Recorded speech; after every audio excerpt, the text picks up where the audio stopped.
Appearing before the National Assembly's Special Select Committee, Ramatullah Issar, Deputy Permanent Secretary at the Ministry of Justice and former Assistant Secretary or former Secretary to the Janneh Commission, confessed that the Commission functioned largely under the influence of the Ministry. Our reporter Mamadi Baro tells us more of that in this report. As its operations continues, the National Assembly Select Committee investigating the Janneh Commission's asset sales has uncovered administrative lapses, as former Assistant Secretary Ms. Ramatullah Issar reveals she reported directly to the Ministry of Justice rather than the Commission's leadership. Appointed to the Commission in 2017 under the directive of former Attorney General Babgar Tambedu, informed lawmakers that she initially lacked a formal appointment letter, although she later received a letter from the Solicitor General on 9th July 2018, designating her as Deputy Secretary. She emphasized that her role remained primarily administrative. When further queried about whether her appointment was gazetted, she said it was not, explaining that her request for formal documentation was dismissed by the former Justice Minister as an internal arrangement, since her position did not require presidential appointment. Well, I thought I was going to assume the position of secretary, as per the letter from the Solicitor General and Legal Secretary, and that was not the case. When I reported to the Commission, I was referred to as the Assistant Secretary to the Commission, because the thing, according to them, I was not sworn in by I was not appointed by the President, and again, I was not sworn in.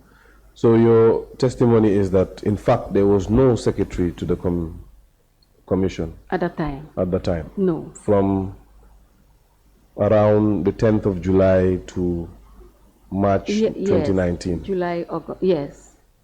There was no secretary to the Commission? July. Yes. After the 9th.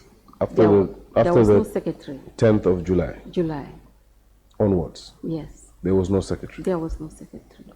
She further informed the committee that Tambedu directly notified her of Kurang's dismissal and assigned her to assume his duties. While she technically reported to the Solicitor General, her visits to the Commission were infrequent and mostly limited to overseeing financial transactions. When questioned by lead counsel about her grasp of the Commission's function, Sar maintained that she understood her position as head of the Secretariat, but she was quick to concede that the absence of a formal term of reference led to ongoing ambiguity about her responsibilities. What was your understanding of the Commission's role in general? The Commission, what I can only tell this august body is that I was the administrative head of the Commission.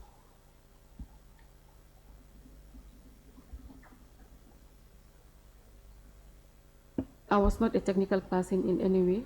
Okay, so as an administrative head, yes, what did you envision would be your role? Well, my role at the Commission was limited to administrative functions. Can you spell those administrative functions out? Like preparing correspondence as per the instructions of the chairman and my supervisory ministry.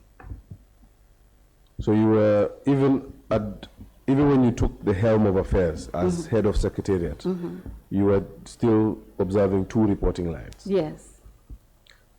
Why is that? Can you elaborate? Because the thing is, I was not appointed, according to, as per what the AG, the former AG explained to me, I was not appointed by the President. I was not issued with an appointment letter as Secretary to the Commission. The witness also acknowledged receiving honorarium prior to her formal appointment, defending the practice by noting her involvement in preparing payments for the Commission. She maintained that she never took instructions from Kurang during her time as Deputy Secretary. Ramatullah Issar's testimony further exposed systemic ambiguities in the Janneh Commission's staffing framework, particularly the overlapping functions between the Ministry of Justice and the Commission's Secretariat. Reporting for Eyeafrica News,